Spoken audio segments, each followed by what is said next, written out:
Hi, my name is Sierra Drew, and this is my 2019 climb of the Sierra High Route, a year that saw 230% snowpack. What is the Sierra High Route? It's 195 miles of cool, crisp, clean, clear mountain air, 115 miles of cross-country traversing, and 38 mountain passes. The High Route isn't for everyone, but if it's for you, I hope that you go out there and get it. Also, just so I know whether or not I'm supposed to keep making videos, please subscribe and hit the bell notification below.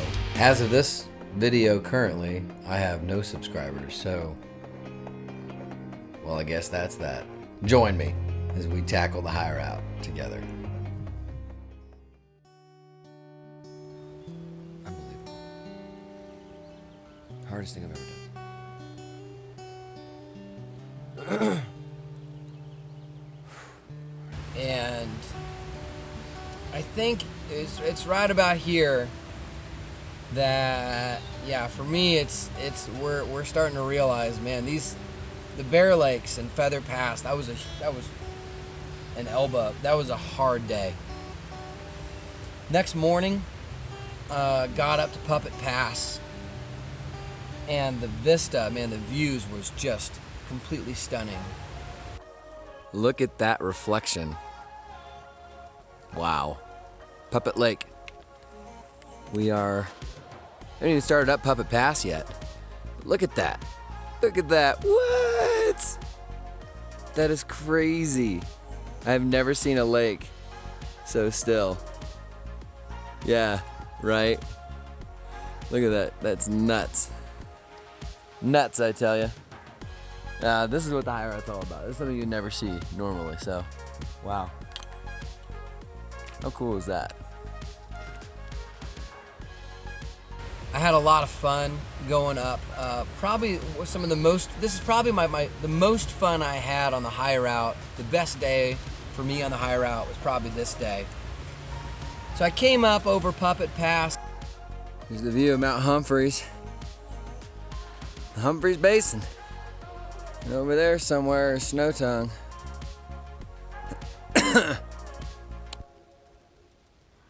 And Skurka has said that him and his buddy, they had kind of dodged this vista that Roper talks about going to, and I decided that because Roper had written the book that I wanted to do it.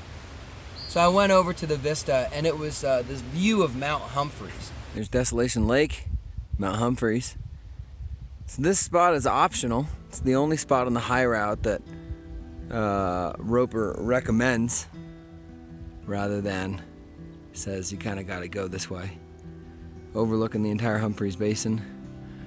That's the Lake Italy. We're behind Feather Peak there, way back there, and all that. The reason why Roper has you do this, in case you're curious, I don't know what that praying hands one is right there, but that's pretty neat, is because it's the only time, other than being on a summit, that you get a 360-degree view. That's pretty cool. I mean, Skurka skipped this. He said that it wasn't really something that he was like found necessary, but I don't know. I did it more because I wanted to honor the process of the guy who created the route, and I'm glad I did, because these are some pretty spectacular views. Looks like I got snowfields for a while. Then my route's gonna come down that way, so that'll be good. Just gonna look through my route here and see if I can pick the spot with the least amount of sun cups. There it is, the Humphreys Basin, Mount Humphreys. Wow, look at that thing! What a gorgeous peak! Just spectacular, unbelievable. Never even heard of it before I started studying this trip. It's one of the most majestic peaks in the Sierras. And as a mountaineer, I'm surprised I'd never really ever heard of Mount Humphreys. I thought Mount Humphreys was like just some other thing. I didn't realize it was this giant monolith that just towers over an entire skyline. In fact, it became one of my few regrets of the high route that I didn't bring gear to climb Mount Humphreys. I think that if I ever did the high route again, I would make sure to climb Banner and Humphreys. Those would be my two big peaks that I would like to climb. I loved it. I loved you from that point. And this is the only, and I think this is one of the reasons ropers suggest to do it, and why I would suggest to do it as well, is because from that point you get 360 degrees. You can actually see all the way around you. Most of the time when you're on a pass, you're kind of blocked by a couple of views. You don't normally get a 360 degree vista. But from this spot, you can see everything. You can see the whole Humphreys Basin. Way off in the distance, you can kind of see where Snow Tongue Pass is going to be located. You can see Feather Pass. You can see all kinds of stuff. It's spectacular. It's unbelievably beautiful. Humphreys Basin was thankfully clear of snow for the most part, and I walked over. Trails, Marty. Where we're going. We don't need trails. That's the Paiute Pass Trail. We don't need it. Nope. Because we are going through there to Snow Tongue Pass. All right. Saddle up your ponies. We got a trail to blaze. Proceeded to get lost yet again on my way over to Snow Tongue Pass. Walked a mile in the wrong direction and up half of a pass in the wrong way. Good for you, Drew. Finally, I got back on route, and I had been really nervous about seeing Snow Tongue for a long time. And Snow Tongue Pass. These little beautiful lakes here too. Well, I am sitting by a little babbling brook at the base of Snow Tongue right there, overlooking Mount Humphreys and this beautiful valley. There's all this grass laying around. I was like, man, I'm tired. I'm so tired. Yeah, this is my third day now without a water bottle, so I just drink water when I get the opportunity. Not as hard as you'd think. It'll tickle in my throat. It's been there for 2 weeks.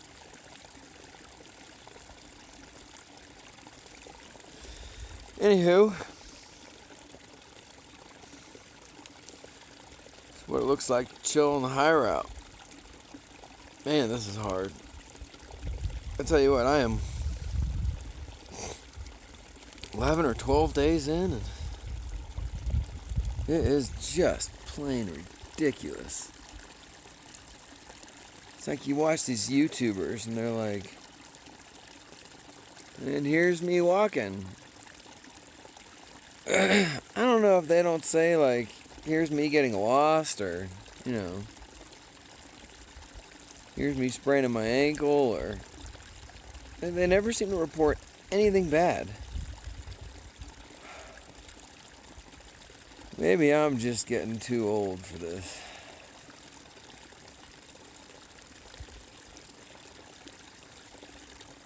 Then again, none of them are in their mid-30s.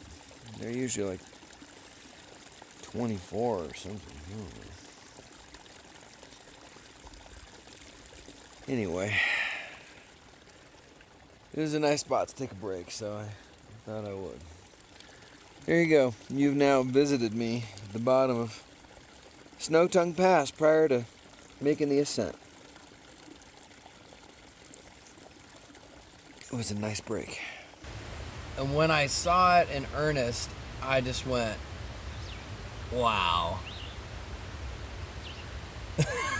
I couldn't believe that Roper included this in a non-technical mountaineering, non-mountaineer. I couldn't believe it. It is the most gnarly.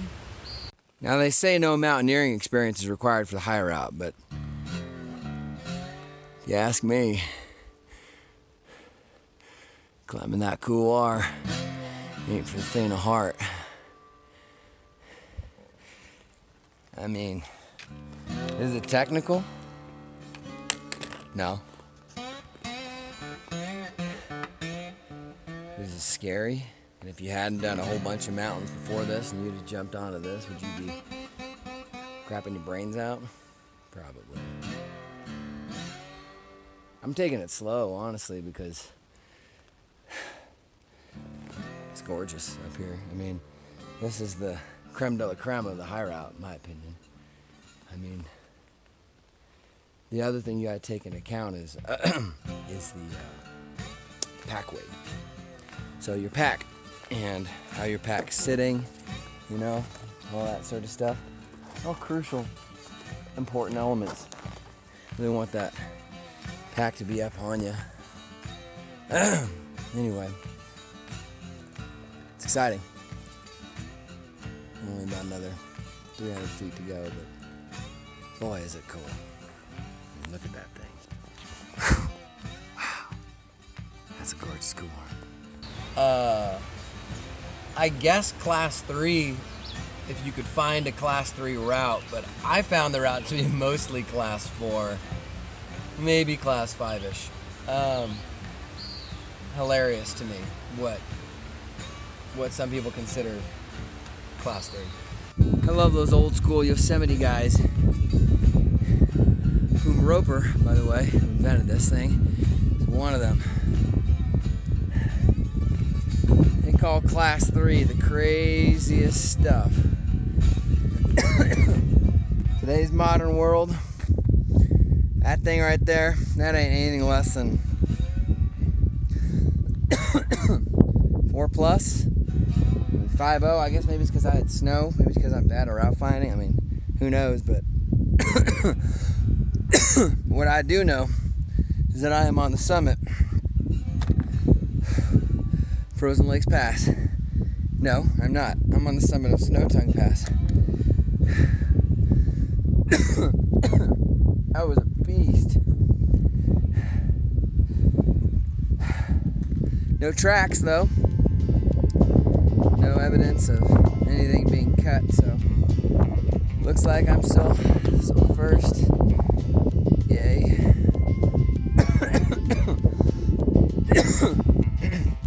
In case you're wondering if I cough this much all the time, the answer to that is yes, I do.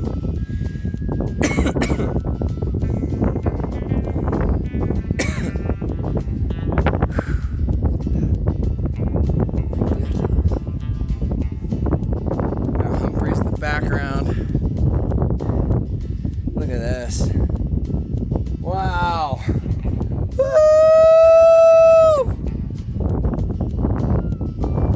Snow Pass. We gotta get down. Somewhere down in that there canyon is the JMT. And I intend to find it and hike some of those glorious trail miles. This was definitely the best part of the trip. I wouldn't change this for the world. This pass right here, this is instantaneously what makes this a mountaineer's backpacking trip. Had this moment coming up. It had a lot of fun, tons of fun. Got to the top, I just had never been so excited, so thrilled. I knew that this was one of the two really hard passes. It was this pass, and then it was Frozen Lakes Pass. And,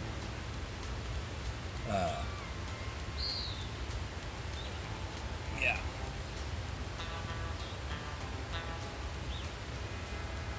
Yeah, so Snow Tongue was just one of those experiences. So coming down Snow Tongue wasn't really a big problem at all.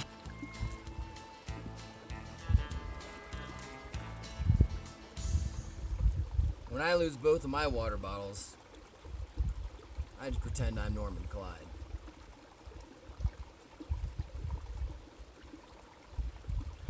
One thing I'm worried about Giardia, crypto. What happened in 3 feet that I should be worried about?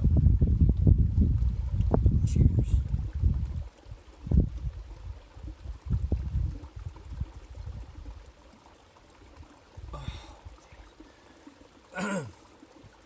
any water for like 2 hours. The cup system is ingenious.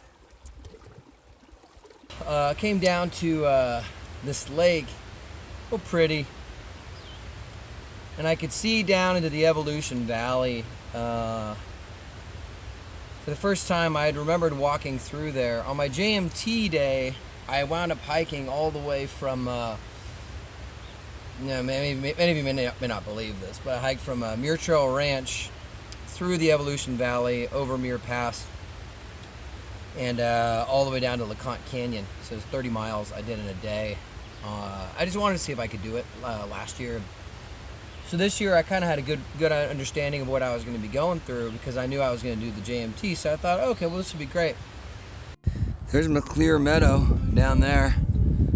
And I'm supposed to do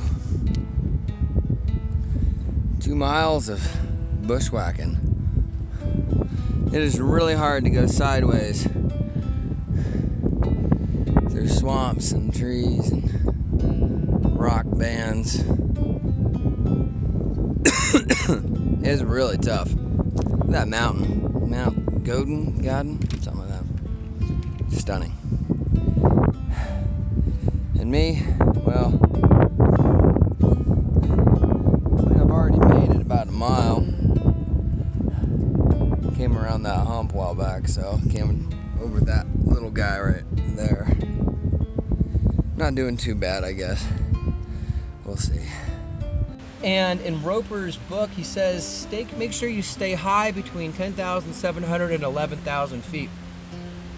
I wound up going up to about 11,300 feet because I was so nervous about going low. And I am just below the Darwin Bench. You can see the Evolution Lake.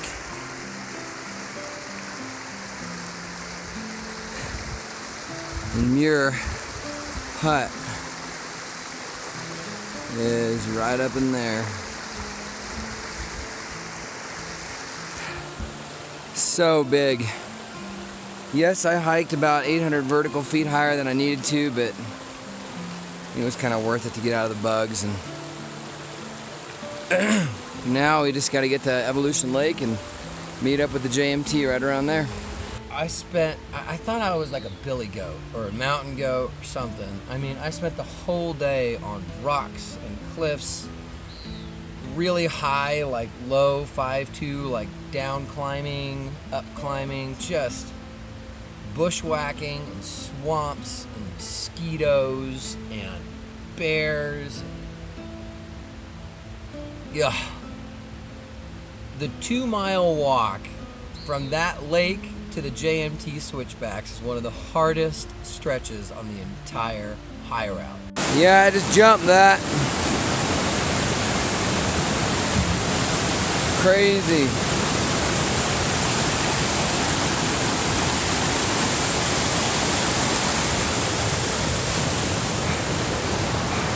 Why are there always rivers at the end of every night?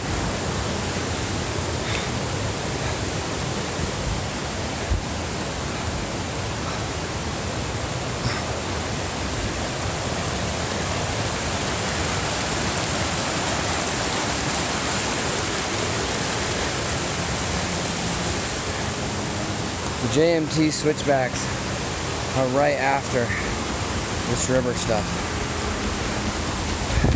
But geez, look at this.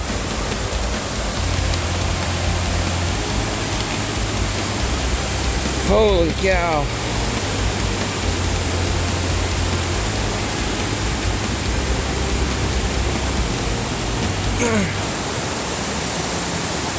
It looks good to me, right?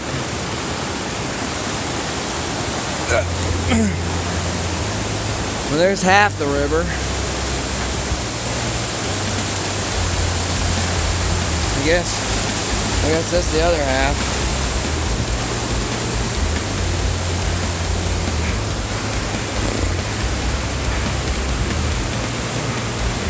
Man, mercy sakes alive.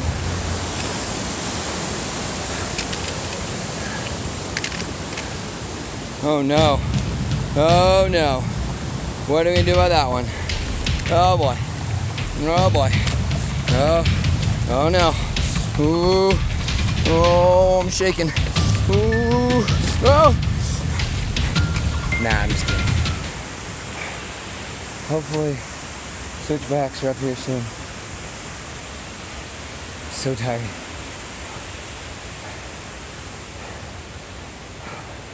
Jeez. All right. And it always comes on the heels of doing something like Snow Tongue, or you would do that stretch and then you'd have to down climb Snow Tongue into the Humphreys Basin. I don't care what way you slice it. That stretch is outrageously difficult. It is so hard, and it is exhausting. And then getting to the Evolution Valley River, it was like jumping over a waterfall. And I think I was just mad. I think I was mad that the switchbacks were 50 yards ahead, and here I had to jump over this giant waterfall. Hilarious. Holy cow. Here's the JMT. So that's what my average trail looks like. That's what the JMT looks like. Oh my goodness. Now hear me out, alright? I ain't complaining. I ain't a snitch. But I would like to say this.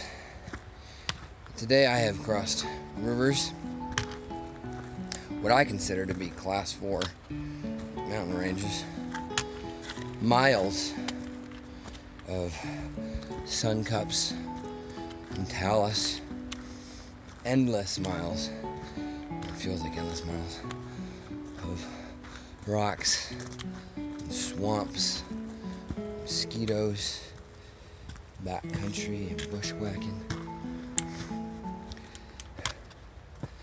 I mean, you saw those rivers.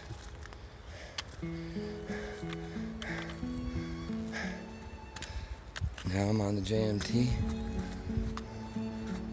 Wow, look at all these trekking pole marks.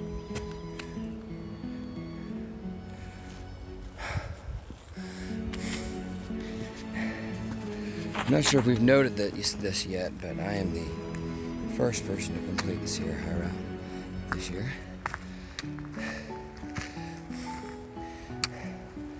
Well, the JMT has already been completed by however many hundreds or thousands.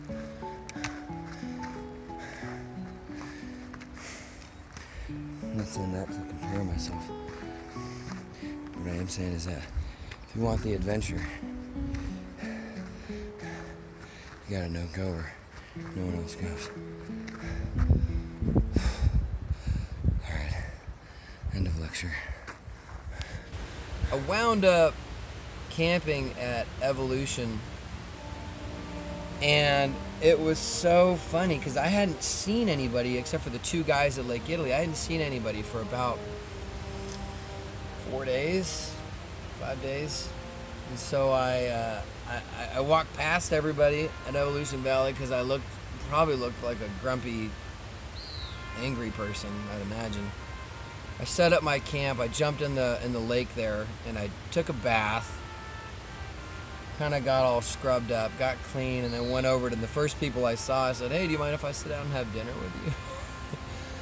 Oh, those poor Ben and Caroline. Those are their names. I chatted their ear off until somebody from another neighboring camp said, "Hey, can you guys please be quiet? We're all trying to sleep." They said we had a hard day trying to sleep. I just laughed to myself because that day I had gone over Puppet Pass, over the Humphreys Basin, over Snow Tongue Pass, bushwhacked 2 miles up almost to the entire Darwin Bench, and then got over to Evolution Valley, and they had a hard day. I laughed. I thought that was kind of funny. So it was really nice to see people. They were great. They were super fun to talk to. And next morning, I didn't sleep for crap that night. I had a tough time. I think it was because I had seen people, and I'm an extrovert, so I got kind of amped up from seeing people, and had a hard time falling asleep. I got up the next morning at 3 a.m. and just decided that if I had 8 miles of snow cups, which I knew was coming, 8 miles of sun cups were coming, I knew I should probably get started early.